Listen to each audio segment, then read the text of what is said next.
What's going on, everybody? Doc from Average Gamer Guys, back yet again, bringing you a little bit more Halo Wars 2 action. So today, this is something me and Sloth have really kind of prided ourselves on with the channel, and something that we want to continue to bring you, which is to talk about current updates, releases, patches for all of your favorite games. Today we're talking Halo Wars 2, huge patch update, 9.9 gigabytes. 9.9, that's a third of what the actual game is. This is an update, so this is huge. Just released today. I actually just saw the tweet that it was live and ready to go, and I knew about this maybe a day or two because they put up on the Halo Waypoint all of the stuff that they were going to be releasing in this really big update. I will link the actual Halo Waypoint press release, I guess, if you will, from Sketch down below so you guys can read through it in detail. I'm not going to cover everything because honestly there's a huge amount of topics, absolutely huge amount of topics that they're talking about, that they're covering, and that they're going through. But I do want to talk about a few of them, specific stuff that I know a lot of people have kind of been commenting on and talking about as issues, as well as some of the other kind of more stuff that we probably didn't expect to see, but that is also nice. I will say right up front, I love that 343 Creative Assembly coming together and are continuing to provide a lot of support for this game. We know there's going to be a content update here. It should be in about 2 weeks or so for the actual content update. The third Wednesday of every month, they're going to do their kind of DLC type stuff, updates for that. So we're obviously looking forward to that, and I think that's when a lot of people thought that the next big update would be coming. So it is nice to see these patch updates coming, pretty soon after the game was released. It clearly shows that they're really listening to the community. They're really listening to all the player feedback and what people are talking about, both on PC and on Xbox. So it is nice to see. I will have to say they're looking at, it's going to take them about a day or 2 days to get this to PC, but for Xbox it is out and ready to go. So with all that being said, we're going to jump right into this. And again, I'm not going to talk through the whole thing. Again, it'll be linked down below, but do want to talk about a few things. So as far as the crashes, errors, performance type side, which is kind of how they have this broken up, there's just a variety of things that are causing issues with the game. I've seen this myself, trying to load into either co-op missions or even just regular player missions, where I sit on the same loading screen forever and end up having to restart the game. Additional stuff where there's things getting stuck on saves. There's just performance improvements. Honestly, some of the AI skirmish issues keep coming up. That's a lot of the stuff that they've addressed in this update, and it is really nice to see. So jumping into gameplay, this is probably the biggest one, and a few things I'll just highlight here. Right up front, they talked about an issue with detect not working properly on some units. And honestly, I think I've seen this personally, specifically in Blitz. I don't know, I understand there's a radius, but honestly, it does feel like sometimes units with detect are not picking up those cloaked units. So it's nice to see that they're working that. They're also working issues with specifically Palmer's Pure Gold achievement, but they're also tracking a lot of the other issues with the other achievement-based things not tracking correctly. The Kodiaks and campaign apparently weren't working right. They fixed those. Garrison Sniper's not getting additional stats, which this is huge for some of the campaign missions, having them the ability to get those additional stats. So it's nice to see. Gold medal is now more easily obtainable in Hold the Line, which is really nice because that mission is incredibly difficult to get that on, especially on the higher difficulties. So it's nice to see that where they fixed that. And again, skull functionality, a lot of other stuff, locust pathing issues, actually a lot of unit pathing issues specifically. Certain issue where some units were getting a 4x speed boost during Blitz, so it's nice to see some of that stuff getting worked. They do have tweaks to quite a few of the units. They're tweaking the Grunt Mob, Blood Fuel Grunts, and Blood Fuel Locusts, so it's nice to see some of that. So just a few others too. Again, tweaks to some of the units, but also I saw this actually. We were playing with a buddy just the other day. Blisterbacks, they had a healer that was like sitting there, just constantly healing the same unit, and it would sit at like 95% health and never really make it all the way up. So it's nice to see. Again, they're listening to the community, they're watching these games, and they're just taking that feedback and making these fixes. Also some stuff with some of the adjustments to the Scarab creation, Marines failing to get targets, just a lot of just little, honestly, a lot of little improvements, but stuff that, again, I've noticed, and I'm sure you guys have noticed while playing the game.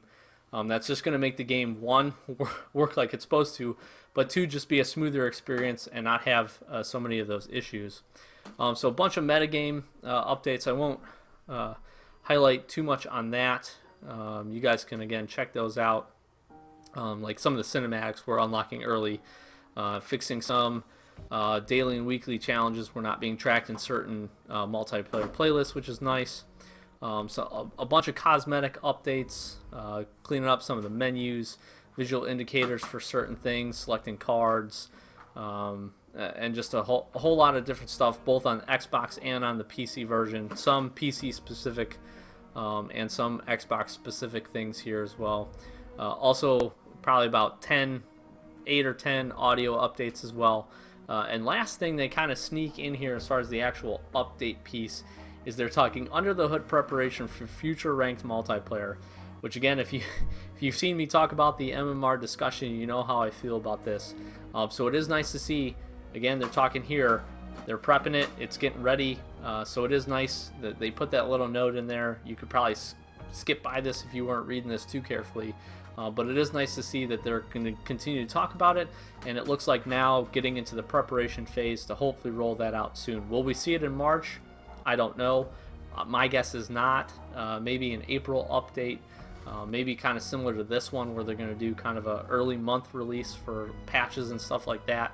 I could see that being a good possibility, but we will see. Maybe we'll be surprised here in a couple of weeks with the March update. They also talk known issues, so these are things that are not currently fixed, but they're working on. One of the biggest ones for me is the short-term and long-term commitment achievements not registering properly, which is really frustrating for me because honestly, I want this to be fixed. These are the last two achievements I have, the last two achievements that I need to get, excuse me, and they're just not tracking properly, and they're not unlocking for me. I know I've done short-term commitment. I know I've gone through the whole 1 day a week. I do play this game every day, and I've got to be close to the month one, although I know this game hasn't been out for a month. So I'm hoping that they fix that one pretty quickly. They're talking about also a known fix or issue where the game will freeze or result in a very low frame rate. Now, I've had this happen to me multiple times, actually, multiple times. It's extremely frustrating because the game doesn't end. It's not like it kicks you out. It literally just goes so slow, but it keeps you in the action. You can hear the audio going. I had this happen to me during a skirmish match. I had this happen to me during online matches. Now, luckily, the online match kind of caught back up and was able to continue playing, but definitely an issue. But it is nice to see them tracking it and hopefully continue to work and some of the problems with it. And then just a few other things, infinite loading screens we talked about, but this again, I guess, seems like it might occur more consistently in consecutive co-op missions. And then they're also looking at unit balance and feedback. So the last thing I do want to cover is they talked a lot about design and balance change details. They said this was included in in a patch predate the release of the game and are not so much a specific response to game data. But for additional context, they kind of want to pass along the additional notes.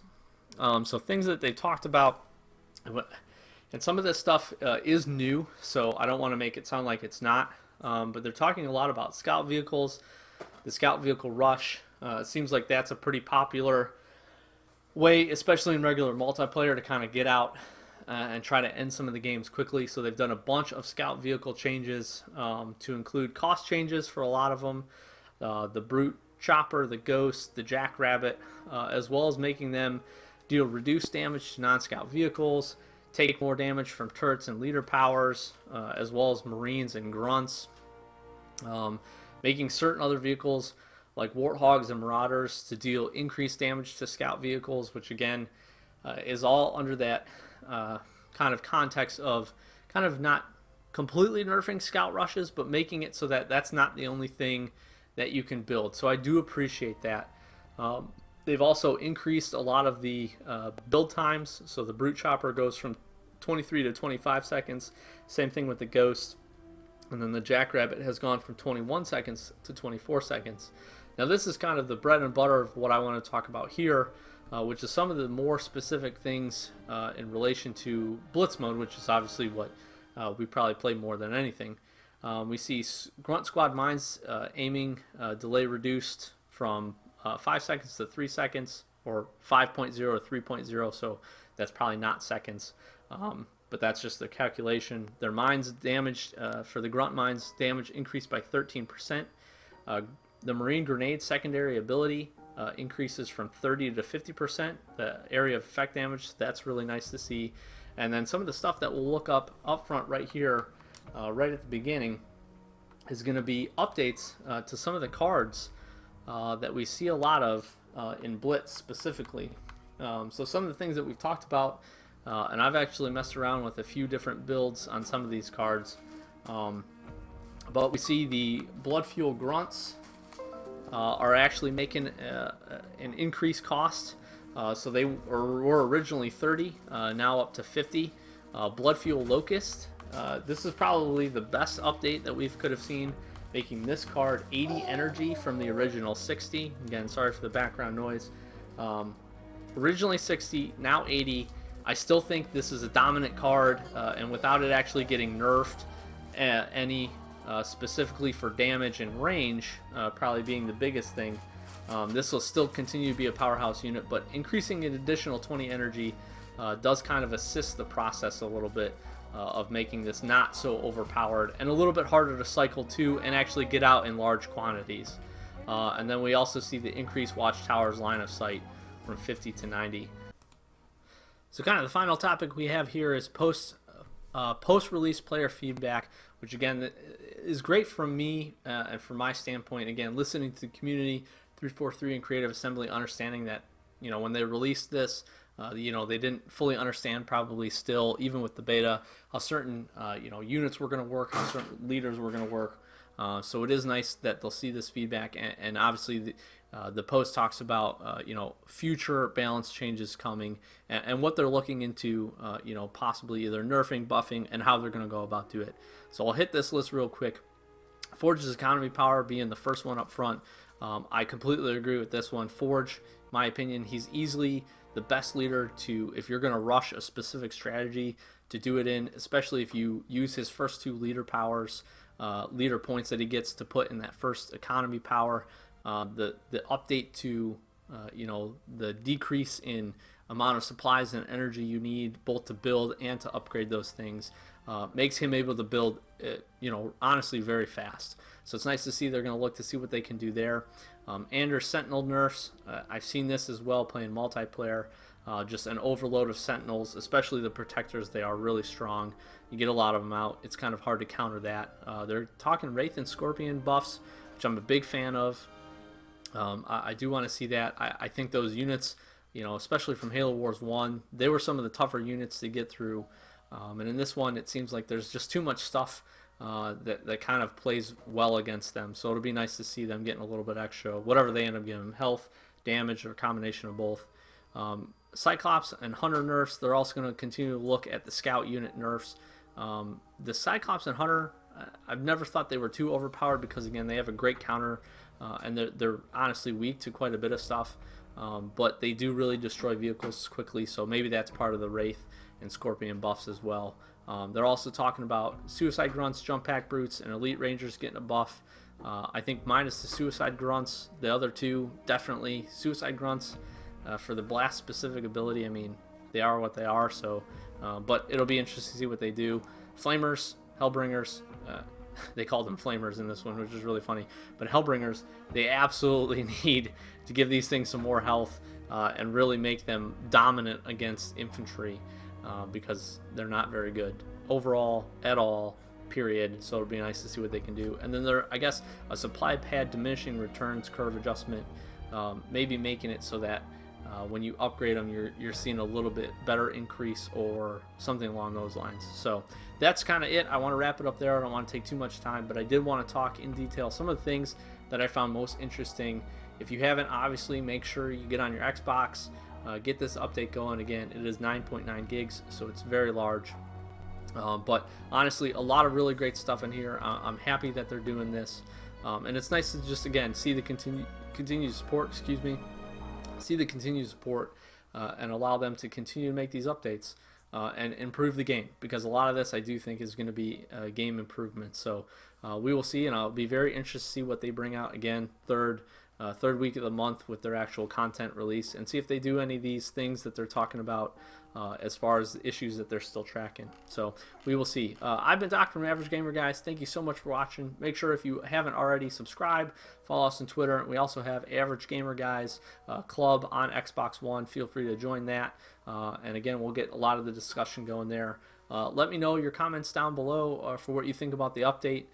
Do you think there's something that they need to fix immediately that's really breaking the game, or if you think this is a great update, or what other issues you're seeing besides what's listed and what we've talked about here?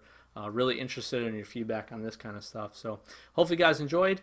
We got a lot more content coming. A couple days off here, so it'll be nice to get some more stuff out to you guys. Thank you again so much for watching.